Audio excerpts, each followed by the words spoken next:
Hey, it's Sarah with Loaves and Dishes, and in today's video, I am going to show you how to make sausage Rotel dip. So Rotel dip, I think we already have a video on our channel about Rotel dip. Basically, it's Velveeta cheese in a can of Rotel.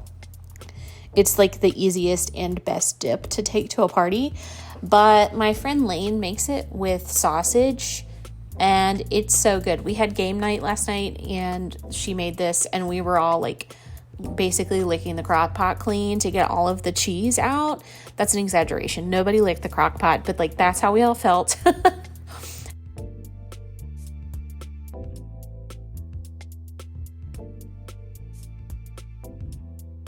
So basically, I just took a package of Nice's sausage. Nice's sausage is the best. Okay, if you want good sausage, it's got to be Nice's, and I'm just cooking that in a pan.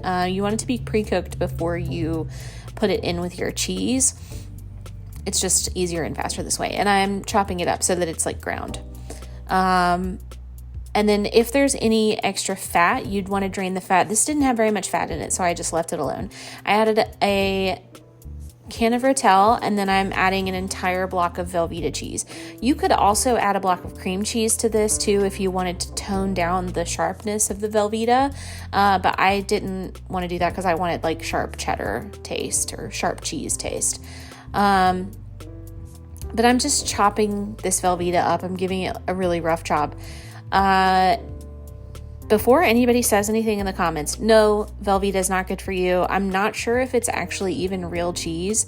Yes, this dip is delicious, and it's also perfect for parties, for Labor Day weekend coming up. If you've got an event to go to, this is an easy, crowd-pleasing thing to take somewhere. It's 3 ingredients, and you can stick it in the crock pot and be done with it. So basically, once this is all chopped up, you just put it in the crock pot until the cheese is melted. You want to stir it every once in a while, and then you can take it and serve it out of the crock pot as well. But there it is, all done. If you want to see more, be sure to check out Loaves and Dishes, and thanks for watching.